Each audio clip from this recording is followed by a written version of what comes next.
What's up, guys? AW here, in order. Yes, bringing you a Friday stream. It's called Looking Back. This is the debut episode of Looking Back. A new series I'm trying out. It's gonna focus on movies and TV shows. And I might do it. I might once in a while review movies I see in theater and put on this series. And so yeah, basically, it's gonna be about reviewing older stuff. And as you can see, the first episode, episode 1, is gonna be featured on the Tim Burton movies, both Batman 1989 and Batman Returns. As you see on the left is Batman 89. On the right of my thumbnail is Batman Returns. Jack Nicholson's Joker, Selena Kyle played by Catwoman, played by Michelle Pfeiffer, and Danny DeVito playing the Penguin, Audrey Cobblepot, and of course Micheal Keaton as Batman. Now let's take that picture out of here.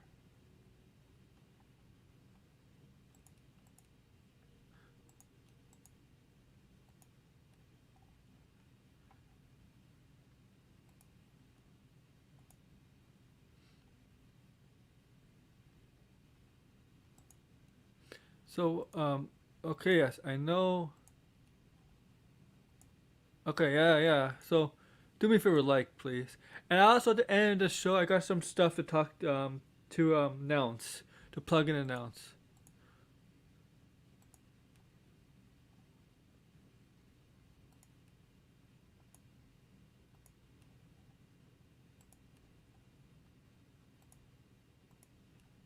If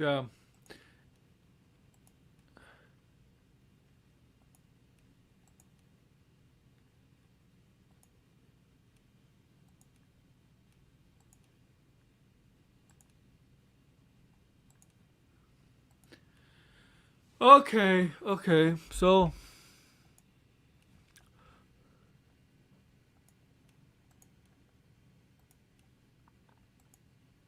let's get on with it, guys, shall we?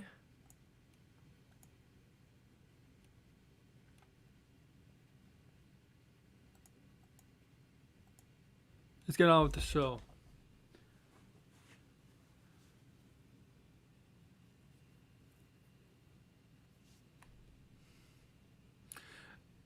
If I am a little tired, so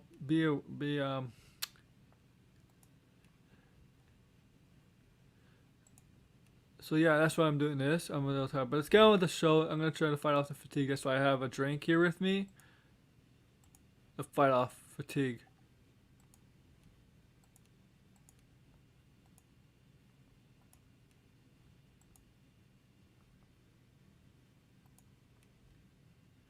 So okay, we'll get to now. Let's get to the films. Okay, Batman.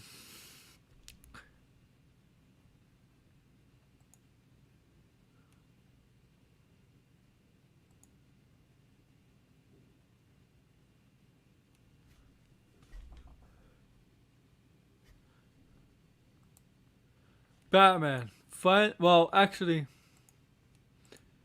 live action. Well, this is actually not the first live action of Batman. The Batman 66 are actually the first live action Batman, but to make it to be a movie. This is actually second, but this is still a big thing. We got Superman, then we got Batman, 1989's Batman, and Jack Nicholson, Micheal Keaton. Yes. What's her name? Kim Basinger, who plays Vicki Vale. Forget the actor who plays Knox, but you know who the actor who plays Knox.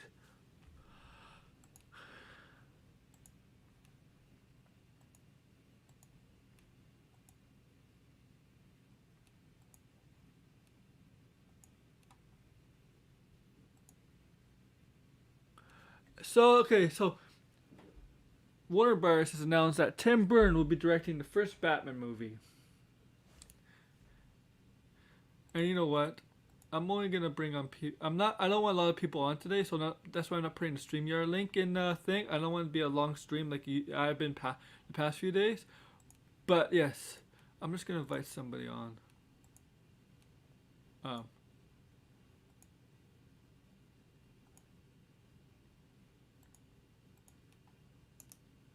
Getting my headset. Just a minute. Just a minute.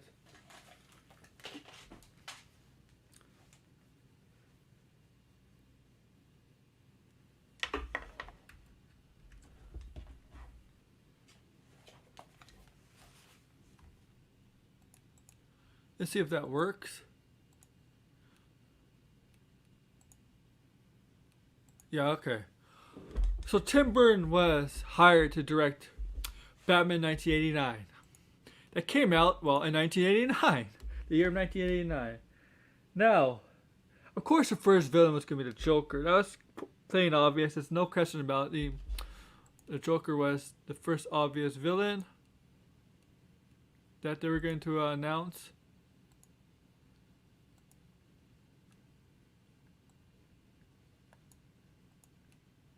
As the first antagonist for Batman. And they went with an unusual, unpopular acting choice to put in a cape and a cowl.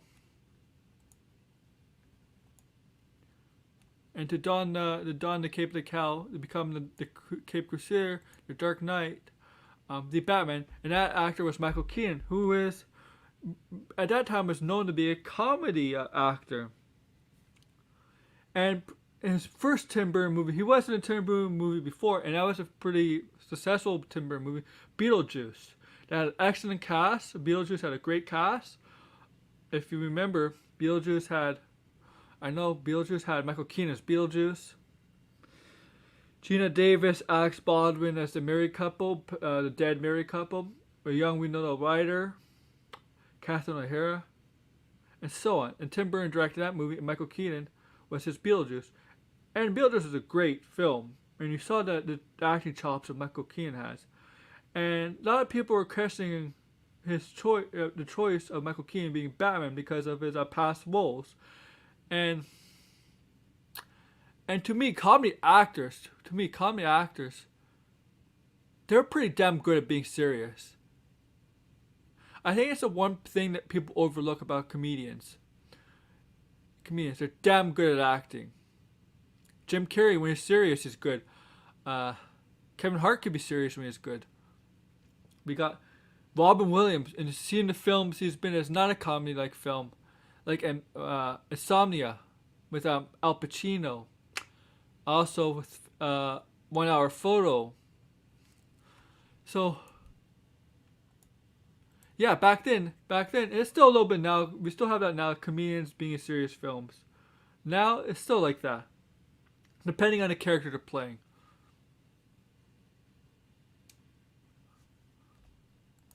Back then, yeah, people were like requesting the decision. Were like, no,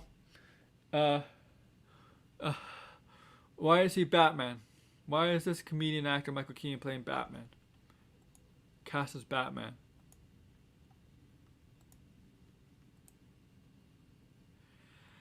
And I think we all agree. Watch those films. Micheal Keaton played a pretty damn good Batman for the Burton interpretation of Batman, because that Batman was nothing like the comics, really. I mean, what the comics were going at the time of Batman, what we're used to, because the killing thing, well, that's whatever. Joker's origin, but it was dark. It was dark. It was a dark. I mean, it has to be dark. It was. The tone was set like how Batman was originally created for. Batman was created in a dark setting tone of Gotham, rampant by crime, usually by different crime organizations, different gangs, and that's what Batman was created for originally. And that's what the kind of setting a guy with Joker, Jack Nicholson's character, Jack Nicholson's character who played the Joker. And Jack Nicholson had a great resume. He was a great actor. Like before we got this role, my two prominent roles I seen him in was of course, The Shining, and Fly Over the Cuckoo's Nest. And I think when I watched that show, the movie Fly Over the Cuckoo's Nest, I'm like, there's some Joker in this guy.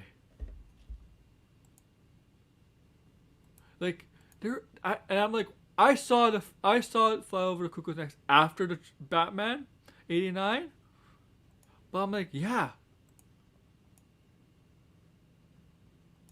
there's Joker. I can see why they took him as a Joker, because I saw some of Joker in that film, Fly Over the Cuckoo's Nest. It's a great film, guys. I suggest you if you haven't seen it, I suggest you check it out. It's a tremendous film.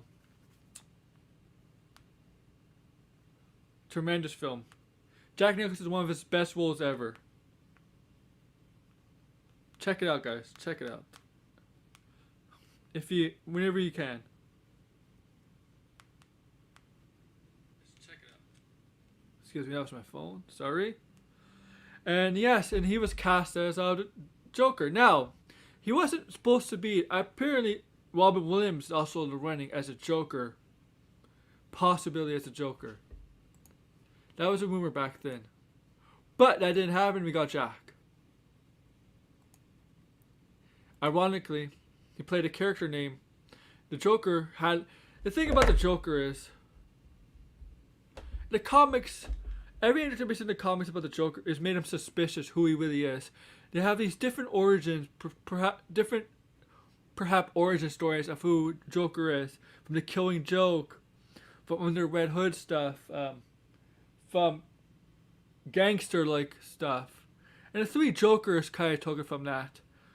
But there's no definite origin for Joker. Yes, every time, sometimes for other villains, they do kind of change origin stories around.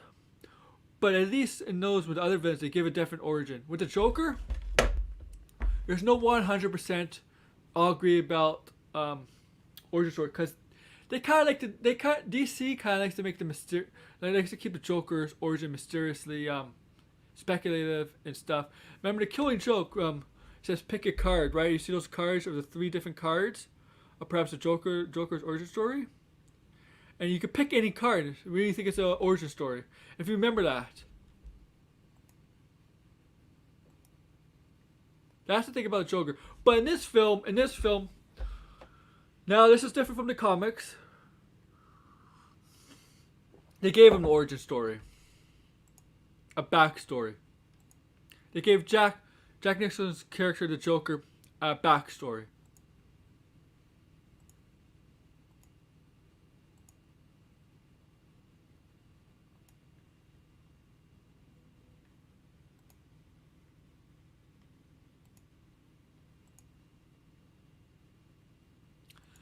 And that backstory was him as a character named Jack Napier, who works as kind of as like a second in command. He wasn't really leading a crime organization, who wants to say, but he was second in command, second in charge, named Jack Napier. And that's one of the rumored origin stories of the Joker, Jack Napier. And if you watch 1989's Batman, he's the one that reportedly killed Bruce Wayne's parents. Yeah, it's kind of stupid, I guess, because Jack Nicholson did not look much older than Micheal Keaton did in that film.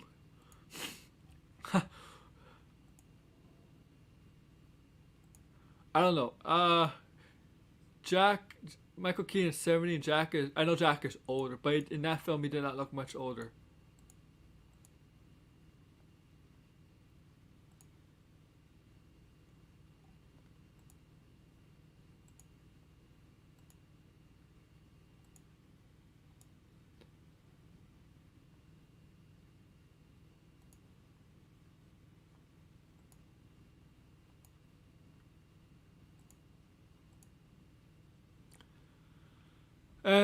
But yeah, so as you know, this is a very grimy, dark tone setting Batman, as Batman should be.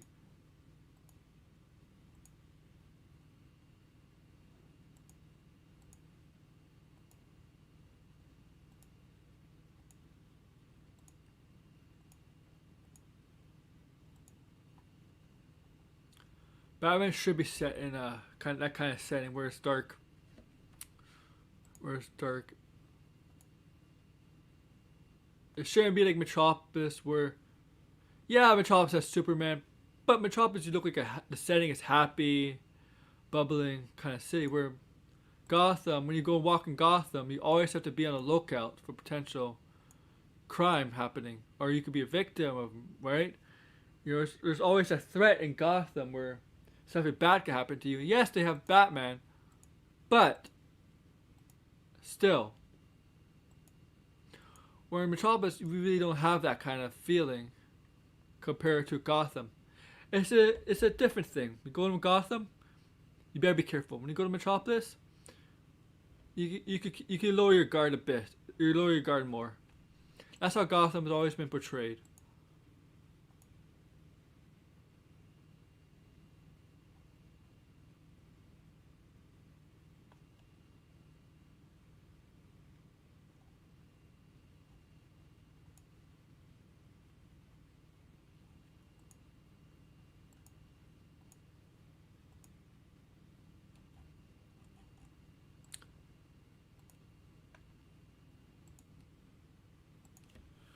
And so, 1989. Let's get into this story. Okay. I really did like the introduction with those two criminals who robbed the family, right? Kind of reminiscent of Bruce Wayne and his family, watching his parents get murdered and robbed in the alleyway, crime alley. Only difference is these guys didn't kill the family. They just took their items, what they had.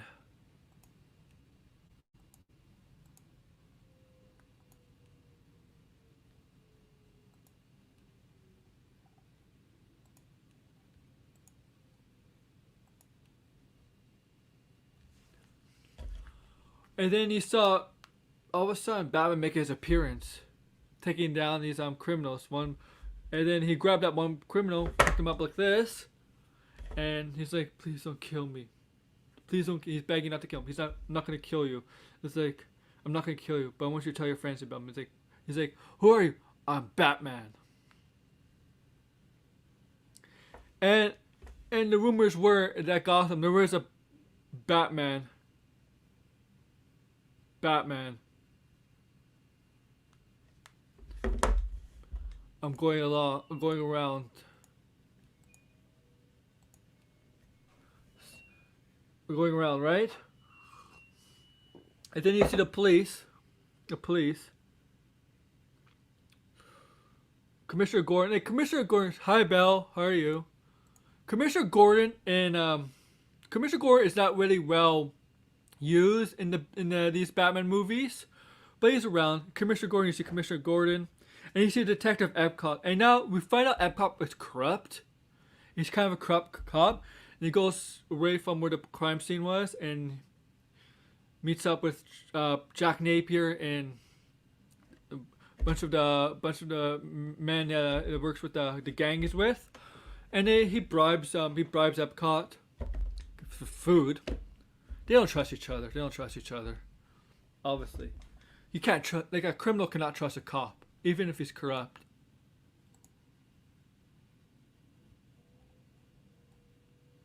Even if he's fucking corrupt.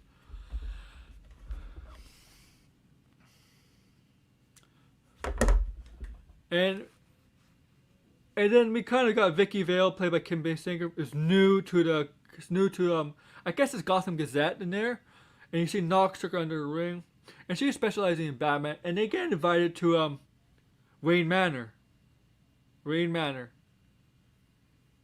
And Bruce Wayne wasn't people know who Bruce Wayne is, but what it seems like in this universe, he wasn't like around in public using the Playboy persona, like because they know about him, but it seems more mysterious because Knox and Vicki Vale was like, yeah, was like they heard about him, but they didn't know who he looked like, and I'm like, what guys don't know? The guys in Gotham don't know what Bruce Wayne looks like, so they go in that room, they go away from that where the party is at, where the police are invited and stuff, and this is where they go in that room with all these ancient cultural, I wouldn't say costumes, but like armor from different cultural groups or history groups, like from Japan, ancient stuff, and you see Bruce Wayne walking behind them, and then he tells them where he's from, and he introduces himself, and Knox is shocked. And then while this thing was going on, the party was going on, Jack Napier and his men were told to go down to Ace Chemicals, right? Ace Chemicals, very famous, potential origin of the Joker. So Alfred came to notify Bruce, and Bruce went to his cave. We saw the cave. I really did like. You know what? I admit this. I think my favorite Batmobile is from 1989 and Batman Returns. I think that's my favorite Batmobile.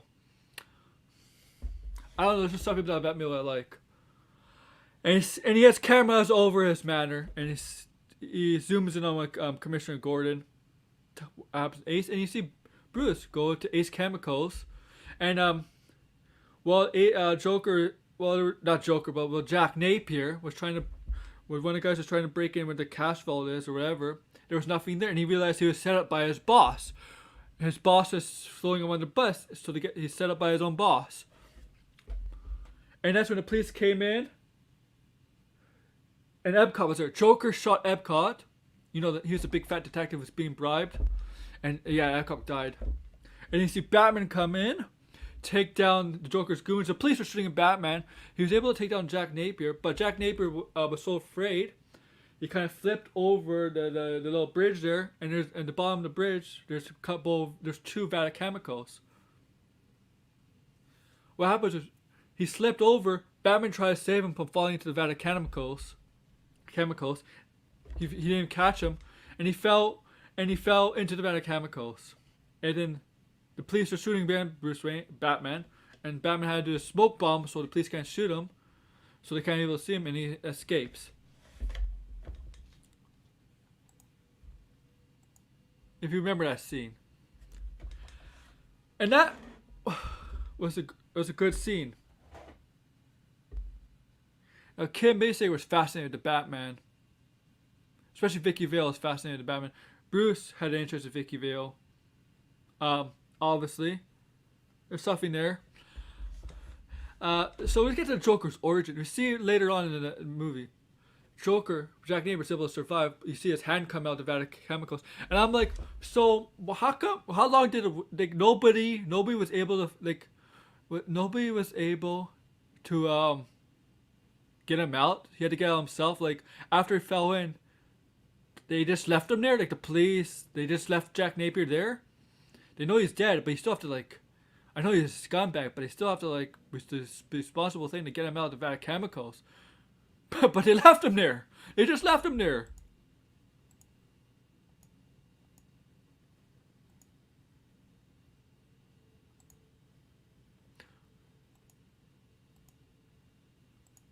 You know what? It's pretty.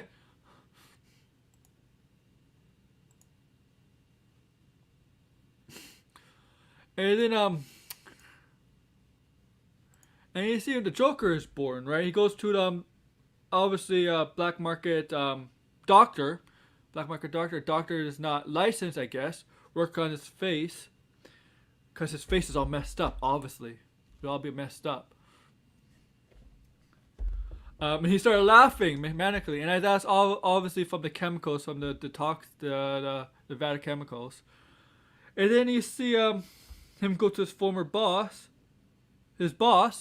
who is there in the top of the penthouse, top of his office, the top of the building, just there laying there, and it's like, and he comes out of the elevator. It's like, Jack, is that you? And then Joker just started. Then Jack Nicholson's Joker just started going shooting him. Like him. Remember, he went like this. I can't. Like he was having fun. Remember all those poses while he was shooting his boss. That was pretty. There he is. And he kills his boss, and that's when Joker takes over his boss's organization, obviously. And the best part, he has Bob a second. Makes Bob a second command. You know Bob is.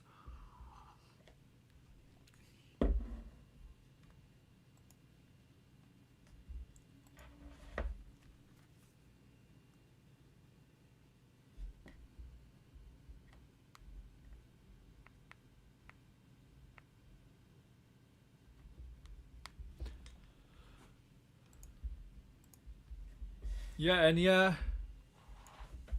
Yes, she was. And she was Alex Baldwin's was it fiance, wife at the time? I don't know.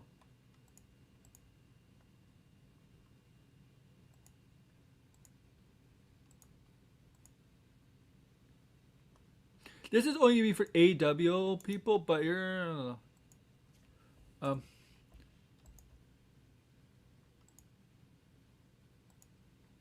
And then yeah. And then we see the City Hall thing, where the mayor, commissioner, Harvey Dent, played by Billy D. Williams, come out, and you see Vicki Vale is there along with Bruce Wayne's there, and you see like a mime, you know, a clown that doesn't talk, you know, a mime. And obviously it was a Joker. We all knew it was a Joker, pretending to be a mime. And he comes up close to the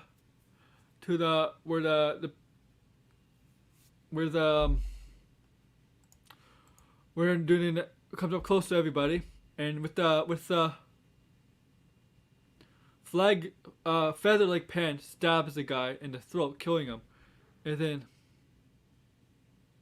he walks off into this limo like car, and Bruce Wayne takes a look, and he's like bye to Bruce Wayne.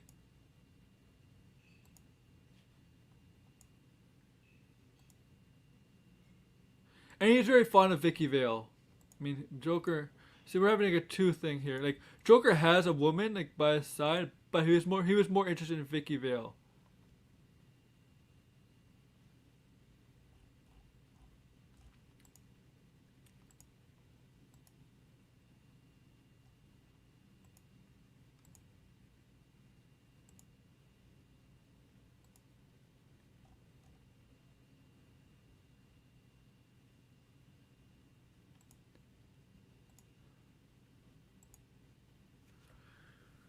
And let's get to the other stuff. Let's get to the other porn stuff. You see, Joker's base of operations is Ace Chemicals, and he was making beauty products with using the chemicals that would kill people, make them laugh and kill them. Kind of, basically a form of Joker toxin in the Batman in that Batman '89. A kind of a form of Joker toxin, basically poison, if you think about it.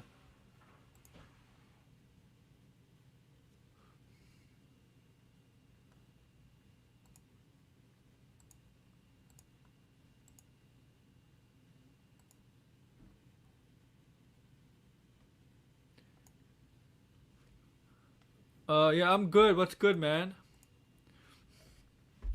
But it's a little bit after. Let's go to the museum scene. Um,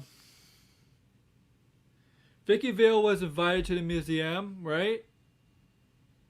For a dinner. A bunch of people there. There was a present delivered her, a little small box.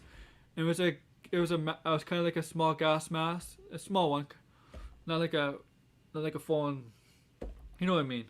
It was small. That's because all of a sudden Joker toxin came out of the ventilators and killed. I think it pretty much killed everybody there except Vicki Vale, because she put on the mask to cover her nose and mouth so she couldn't breathe it in. And then we saw after that Joker comes in with his goons with the with the Prince song in the background, and he started to I was say decorate, but ruined all the famous pictures by coloring it with paint and stuff. With the Prince song in the background, until a point where he meets up with Vicki Vale. And Vicki Vale puts like hot, I guess it's hot coffee in his face, and it's pretty funny. He's like, ah, my face, he's like, ah, and he scream, and she screamed. And you see Batman, all of a sudden, come through the top of the museum. I don't know. I could get in trouble for drinking, I believe. I think I could get in trouble. What's up? You see Batman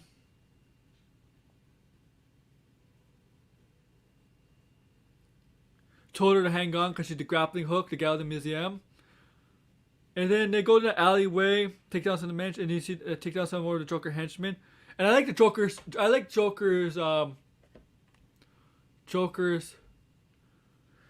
saying here, where does he get those toys? And remember that one Joker henchman was showing off with his combat skills, and then the little cartwheel flips things, and Batman was like this and this takes him out easily.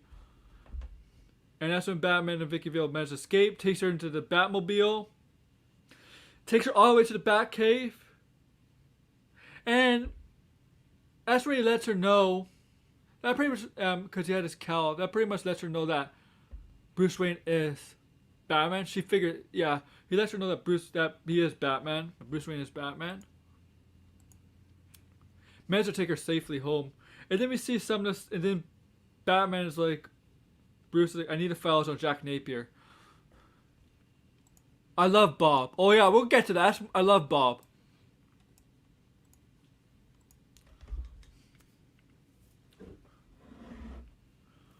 And then you obviously see the TV with the Joker talks and the Joker beauty products, the news anchor, obviously. You see the grin, the killing grin. I call it the killing grin, whatever. And if you buy the product, obviously. And that's being made at Ace Chemicals. Batman knows where it's being made at. So he goes in the Batmobile, goes to Ace Chemicals, pretty much to kind of blows it up so they cannot make any more chemicals per products. And then I like the scene. Then Bruce goes to Vicki Vale's apartment. And then Joker comes to Vicki Vale's apartment. And Joker and Bruce Wayne encounter each other. And when Bruce takes the thing and puts it under his shirt where he's wearing, because he's planning something, and he knew he was gonna get shot. And he starts acting all crazy. He's like, "You want to get nuts?" And then that famous line by Joker, pale in the moonlight, and he's like, "What?" And that's when he shoots him. And Joker told her to open up the present as he left. He left. Then she opened up the present, and you see the thing pop, a hand pop out with flowers. Before that, she looks over to see Bruce Wayne there, and Bruce Wayne's actually gone. Yeah, you want to get nuts? Yes, that's the line. Bruce Wayne's gone.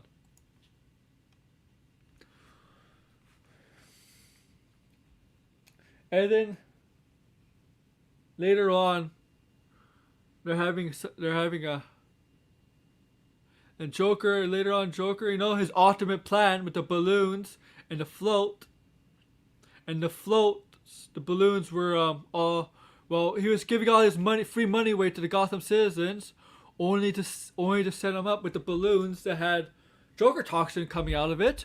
That would kill everybody in Gotham. And that's what's happening. While he was giving out the free money. And that's when Bruce, with the plane, the bat plane, which looked awesome, came in, unclipped the balloons, and Joker was like, "My balloons." My precious balloons. Why didn't anybody tell me I had one of those things? And it's like, Bob, gun. Bob gives him the gun, shoots down the bat plane. And then he shoots, kills Bob, gets rid of Bob, and he gives somebody else number 2. He thinks Batman's dead. He takes out Vicki Vale and they climb up the clock tower. And Batman has to follow them, and there's always guys in the way. He kind of like kills the guy, right? Remember that at the top?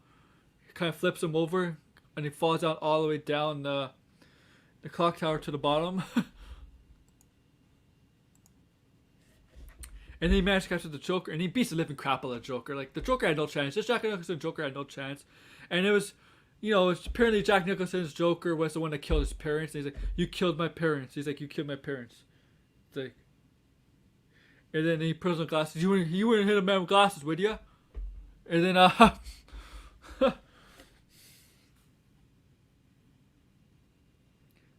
and Joker's planning to escape, and Joker actually did get the upper hand because they were barely hanging on at the clock tower.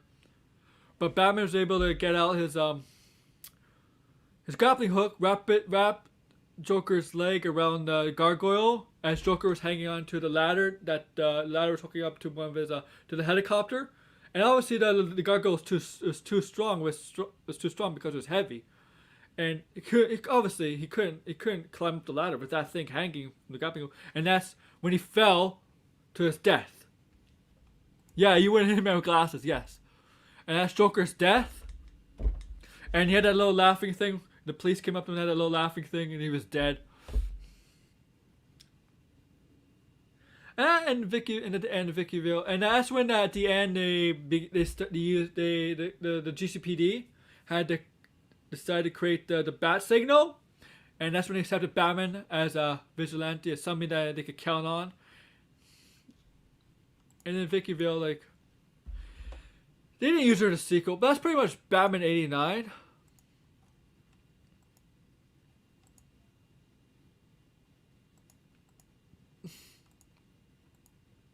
Which was a great film. Great, and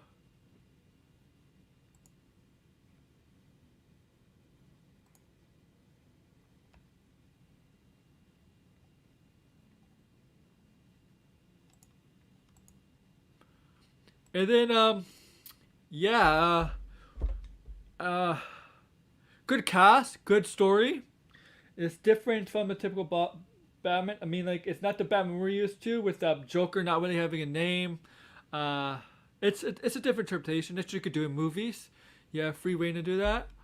Jack Nicholson, perfect as a Joker, I would say.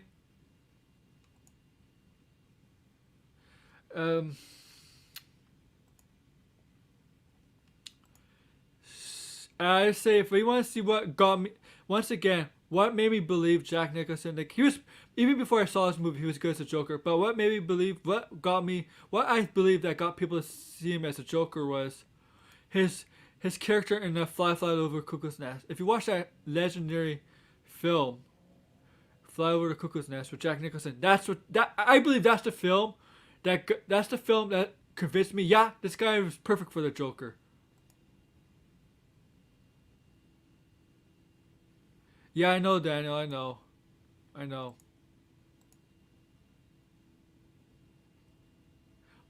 The first Die Hard, remember Hans? He fell off to his death. Yeah. Hans Gruber fell to his death by falling.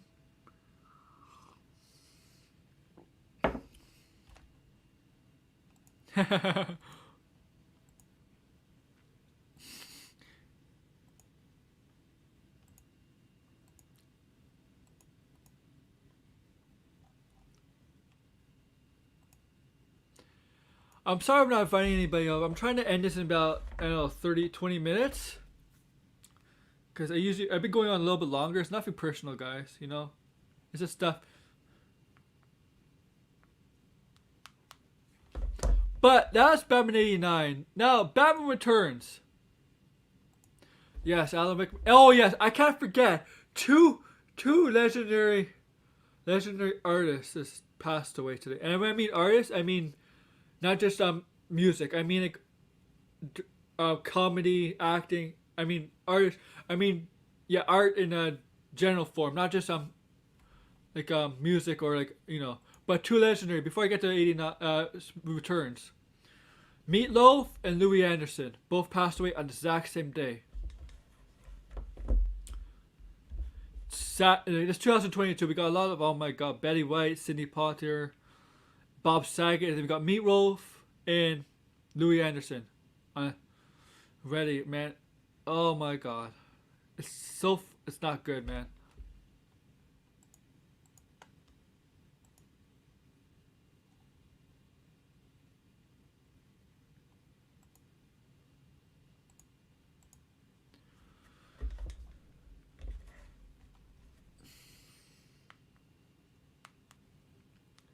Okay, I know, I should probably, I know.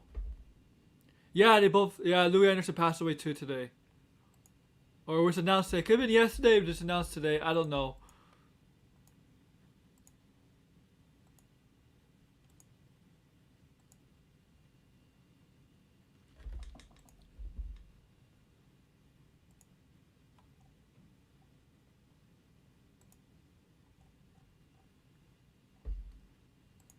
Now let's get to Batman Returns. Another Tim Burton movie. Micheal Keaton returning. The same actors for Alfred and Commissioner Gordon. The thing is, Alfred and Commissioner Gordon in the Tim Burton, well, actually, in those all four films in the early '90s and late '90s, they weren't future like as future as much as were in the comics or any other interpretations. Man, we could say in Batman and Robin, Alfred did have an important role, more of an important role than any other film he's been in. Commissioner Gordon was kind of just there.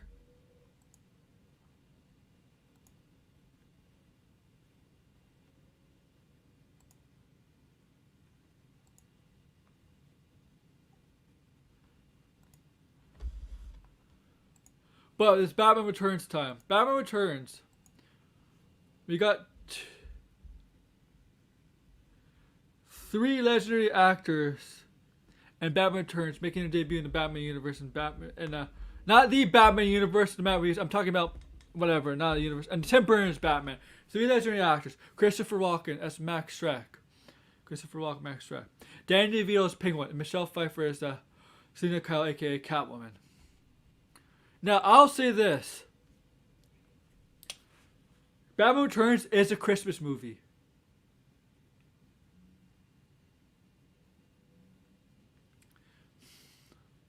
Because it takes place during Christmas, but it also has a theme around Christmas, which is family. Christmas is about being with family. And cause Penguin, if you know a Penguin, his family kind of deserted him.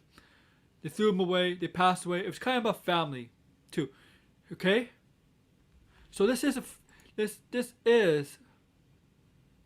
a Christmas movie.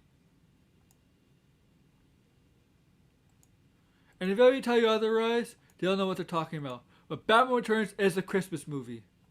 100%.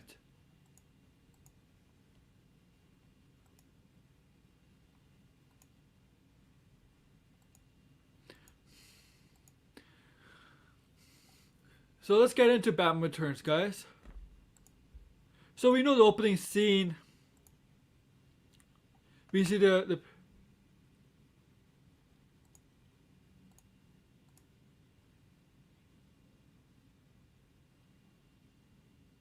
good question. I say yes because, Michelle Pfeiffer is. A lot of people love Michelle Pfeiffer as Selena Kyle. I think there's gonna be more development with Zoe Kravitz, Catwoman.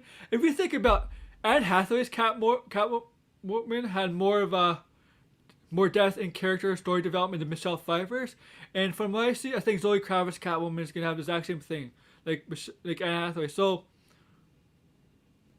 Yeah, I think so. I mean, I don't know if Zoe Kravitz is on the level as terms of acting abilities on the level of Michelle. Probably not. But in terms of Catwoman's character, as in terms of the Catwoman, the character himself, There's gonna be more development for Zoe Kravitz's character Catwoman than Michelle Pfeiffer's Catwoman ever had. Because in Batman Returns, the only thing is that they mainly focus on Penguin's character the most of all. If you think about it, over Catwoman.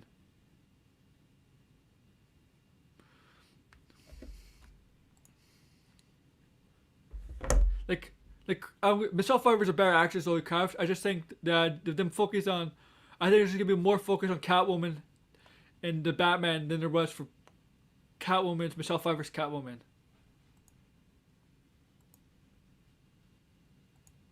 Yeah, I think she's. I don't think she's a one. I don't.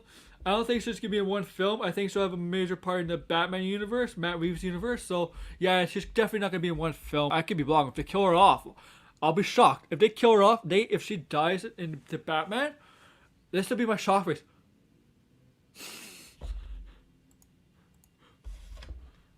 At the theater, and I don't care. And I'm okay with a 3-hour cut, a 3-hour theater.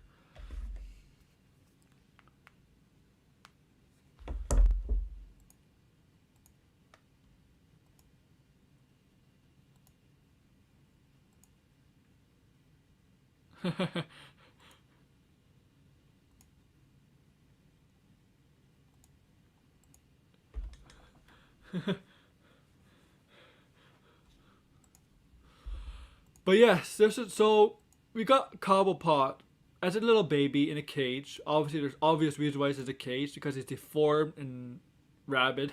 I guess. Rabid. That's kind of mean. Pulls in the cat, and his parents are looking at him like, "Yeah, we need to get rid of this kid."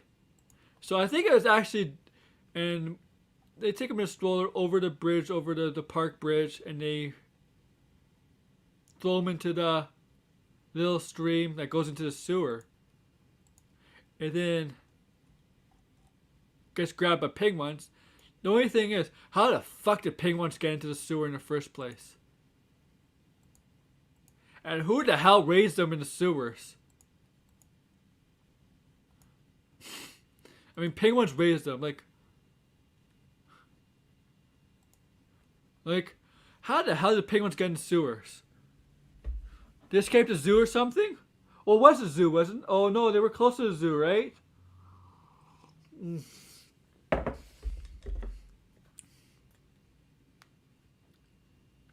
then we fast forward to was not Christmas. Yeah, man, I'm serious.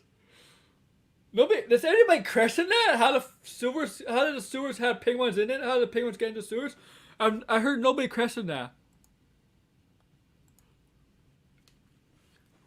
So we fast forward to around Christmas time. This day wasn't Christmas, but you saw the mirror, hosting a press conference in front of the Christmas tree. And there's a myth about penguin and mysterious penguin in sewers. And the rumors about the circus gang, I forgot what they're called. As having this press conference, you see Alfred, right? Alfred bought stuff for Christmas, like Batman celebrates Christmas. There was press conference. You saw this big giant box,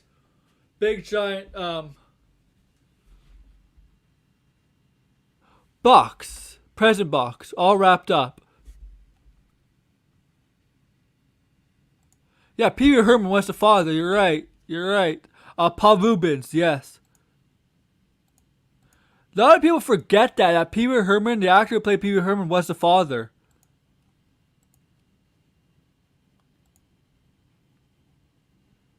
Yeah, maybe.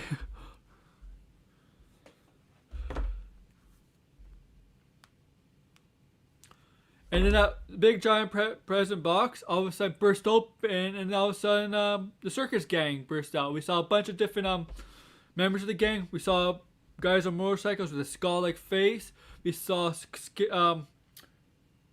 clowns on stilts with flaming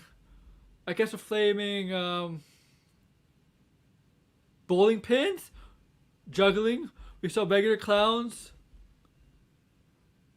We saw a flame guy who could breathe fire. We saw big fat bouncy guys. What else? We saw one of the guys that has a Jack in the Box machine gun with a monkey. You've probably seen an actor before. That guy who has a Jack in the Box machine gun with the monkey. You've probably seen an actor before. He's been in a lot of film before. That guy who played that guy. I forget the name of the actor, but I've seen him a lot in film.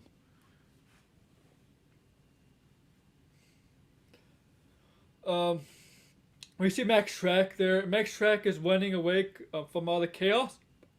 And he gets pulled down into the sewers, where he meets the Penguin and his gang. And the Penguin basically blackmails him into helping him because of the corruption of Max Shrek did. Because of Max Shrek apparently killed one of his business partners. And the evidence, and Penguin had the evidence with the hand, remember? And then the Commissioner Gordon calls on the police. The bat signal goes up. And you see an epic shot with the bat signal. And you see Micheal Keaton go with the bat signal. I know I have no bat signal, but just imagine like this.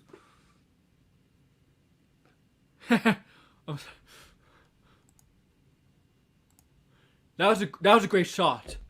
And then, it turns out the Batmobile drives into Gotham. You see Selena Kyle trying to walk home and gets attacked by that one clown. Batman's taking down the guys on the bikes, taking the guys down the stilts. Basically put the flamethrower guy, the guy Bruce Fire, on fire himself by the Batmobile in the back. He went up to one of the clowns, took Selena Kyle's hostage, and he just took out the grappling hook kind of thing and fired it. And he says, and it connected the wall, and the clown's like, "You miss." And he just pulls onto it, and the brick piece of the wall, the brick, and hits the clown in the back. Remember that? It knocks him out. And she's like, "Thank you, big bad bat." And he just walks away because it's Batman, obviously. And there's a taser, and she takes the taser. Selena Kyle takes the taser. And then you see one of the clowns kidnap one of the baby. I think it's a Mayor's baby. I know he was. In this film, yeah.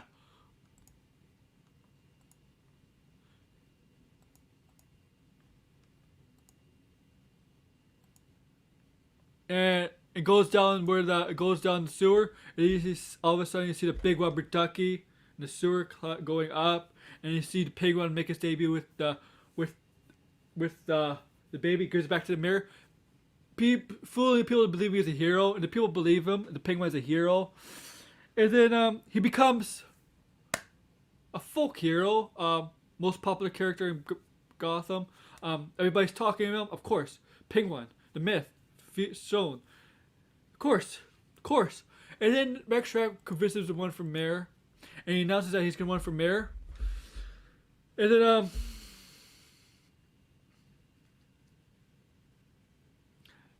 I admit, even though he's duping everybody, that one scene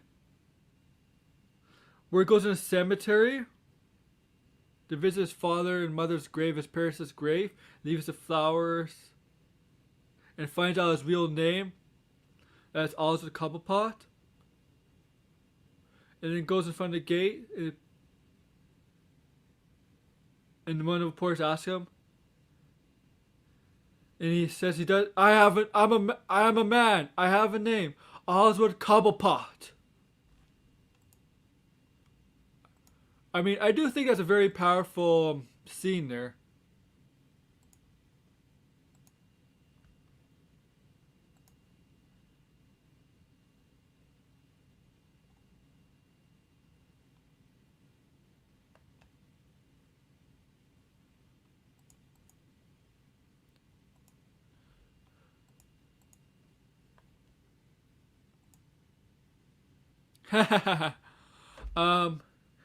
We see Selena Kyle. Selena Kyle goes to an apartment. She has a small apartment. She has a pull-out bed. She has a cat. No boyfriend. She sees herself as a loser, right? She's an assistant for Max Shrek's company. She sees herself as a loser. That's how she portrayed her, as a loser. And then she's working late one night, and that's when Max Shrek pushes her out of the top of the building. She survives that, and you see all the cats come up to her and start like healing her with licking on her blood. And here's the thing: I'm sorry, as great as she is, Catwoman, but she should not survive that fall. Let's be realistic here. She should not survive that fall.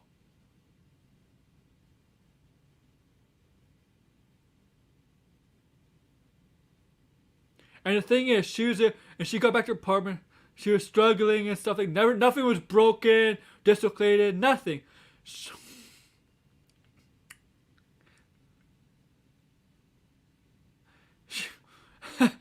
She should have been dead. where she got pushed, yeah. She should have been dead.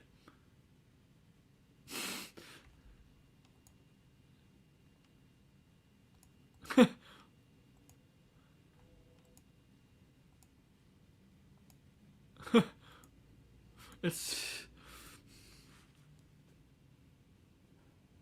and she know what she wasn't thinking straight anymore. She kind of gave up. She made a Catwoman costume. I know, yeah, that's true. But and you see Shrek go up to Aldrich Cobblepot where he's working. He tells him to come visit. There's people want to meet him, and he convinces him with the fish. And that's when Cobblepot bites the guy on the guy's nose. Remember that? You see Selena Kyle in the department store ripping off mannequins' heads, and see the police there. And you see also Selena Kyle take out a gangster. Not a gangster, a mugger. But she doesn't care for the guy who she's mugging either. But then Selena Kyle and Catwoman team up with Penguin. I think they don't trust each other. They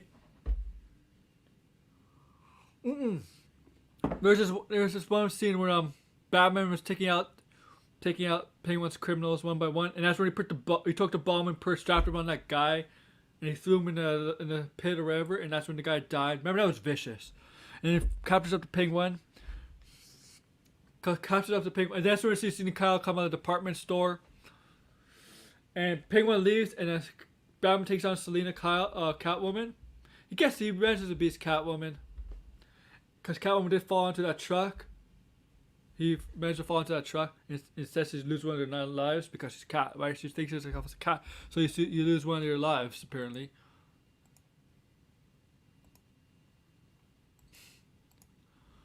Then Catwoman and also Cobblepot do team up. There was that one part where Batman was taking out more of his goons, and he took out the Batarang, and there was like 5 or 6 people, including that woman and his dog, and he used that Batarang, and it was not a regular Batarang, it was a Batarang where we could set targets on, right? Targets on, and he flew it around, took out 4 of those guys. But the woman, it didn't take out the woman because the dog caught it in its mouth.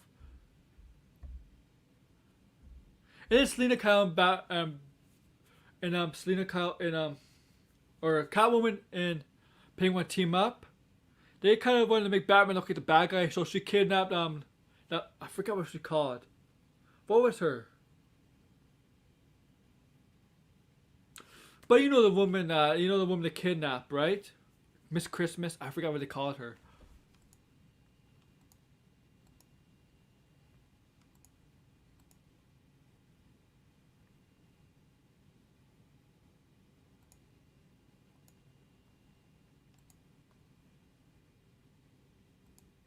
I'm sorry, I'm blanking. But you know what I'm talking about. So Batman had to go save her.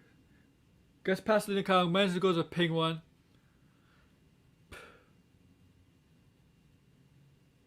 Penguin frames Batman because she falls to her death. Yeah, but you know, I think they knew what I'm talking about. She falls to her death and you see a bunch of bats. Falls to her death through the Christmas tree. The big Christmas tree in a town hall. She falls to her death with a bunch of bats flying around. And that's when people turn on Batman. They say, "Oh, Penguin, Batman." They turn on Batman. They want to convince Batman's the villain here.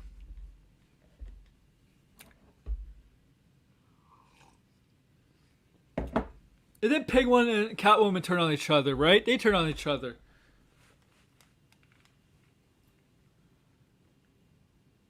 And then, eventually what happens,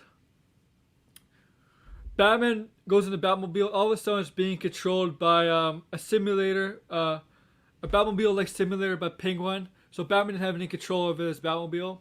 And Penguin was admitting to everything in that Batmobile. Well, but Penguin didn't know that Batman was recording the call. I think from the back it was recording everything that Penguin was saying. Then Batman was able to get control because he broke down through the Batmobile and where the thing was placed, where it's controlled, takes it, gets rid of it, and then well, now he has evidence because he has evidence of Penguin's ultimate plot that was basically calling Gotham.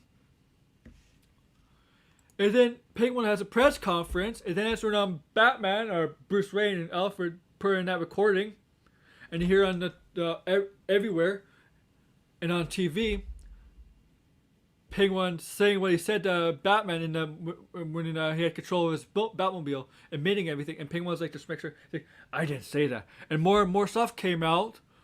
And they started turning on the Penguin, people of Gotham. They threw fruits and vegetables at him, and he just like he couldn't take it. He lost it, and he went back to the sewer. He was, yeah, and that's when he took stuff to the next level. Remember, he was going after firstborn sons, I think, that get taken care of by Batman and Catwoman. He kidnaps Max Schreck. He turns on Max Schreck. Catwoman and Batman do kind of team up. And then he has a plan to bomb Gotham with the Penguins, with the walkers on their strapped to their back. Bruce knows it, and he tampers with the signal. And what happens is he sends it back. This is the ending, guys. I know I'm skipping a lot of stuff. He sends it back and they go back to where the base is, where the base is, as under the zoo, and they fire the rockets at the zoo. Well, actually not yet. Penguin does come out to challenge Batman, has no chance against Batman, and then they fire the rockets, pretty much destroying the zoo, the base. Yeah.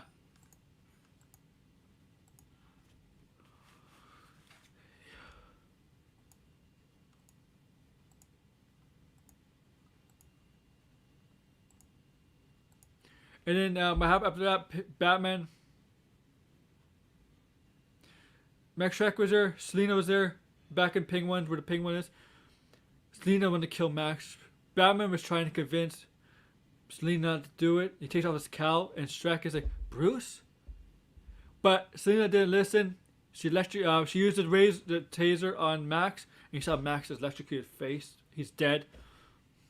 Because Bruce was taken out by a bullet. Obviously, by Max. And Selina escapes. And you see Bruce recover. And you see Penguin slowly walking. Blood everywhere. Slowly walking. And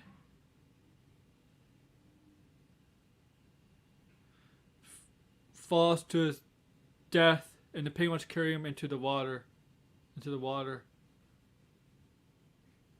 I mean, it's pretty sad. I mean, the Penguin in this film, like, you feel sad for him, and then you don't feel sad for him because he's pulling the shit he's pulling. He's trying to con everybody. And then that death, the way that the Penguins were curing him and stuff like that, that was like, then that you feel sad for him. Like, you feel pity for this. You feel pity for the Penguin, you know?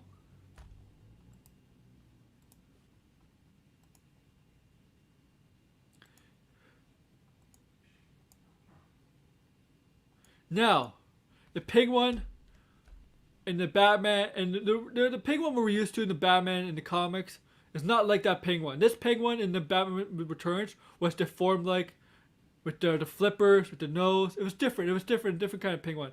And the Penguin where a lot of people are used to in the comics and stuff is not like that.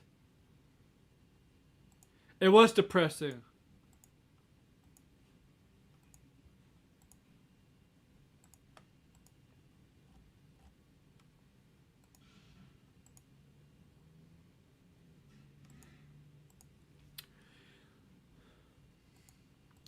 When you see what's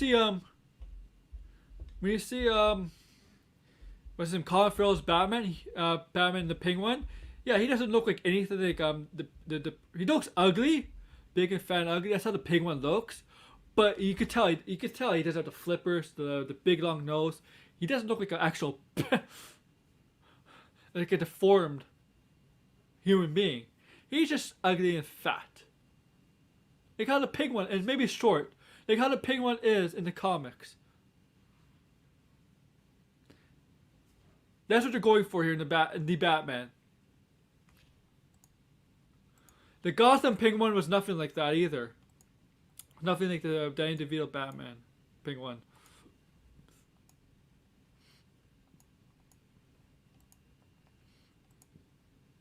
He just loved penguins though. Yeah, Batman was just kind of depressing.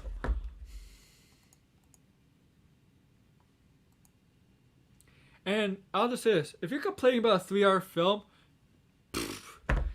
it doesn't matter.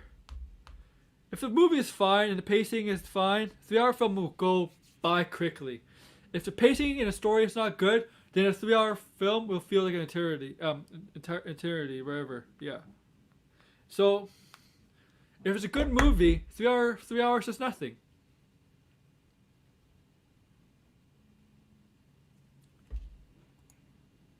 If it's a bad movie, and the story is bad and the pacing is bad, 3 hours will feel like a lifetime.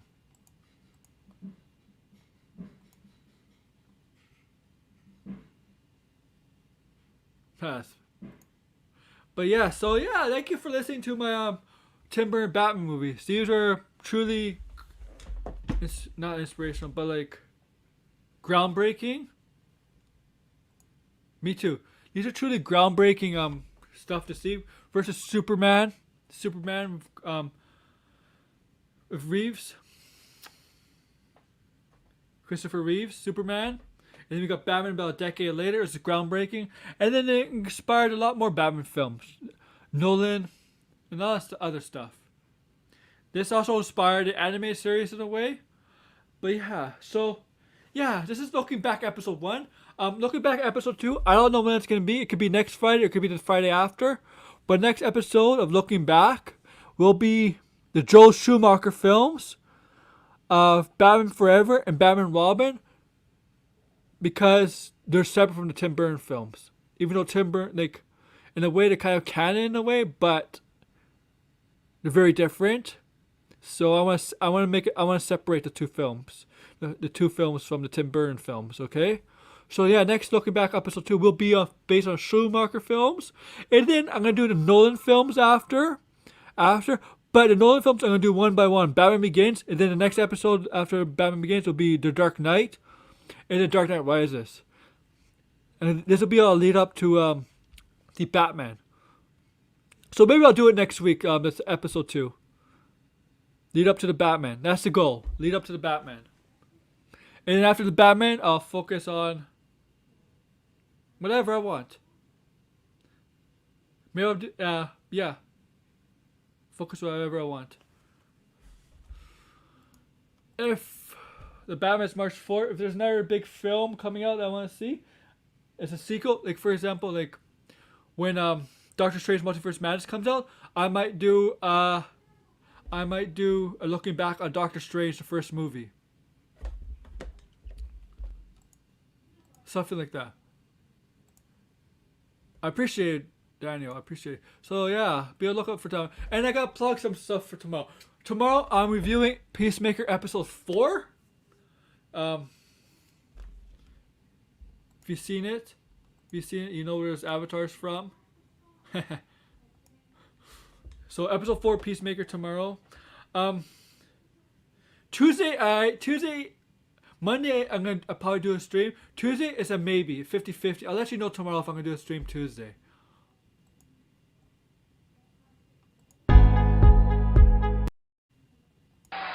Too sweet! Sweet. Too sweet. Too sweet.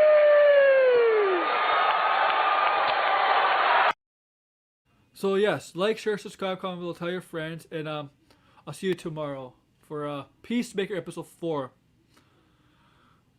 And that with the AWO Aaron Warner is out. Take care, guys. Have a good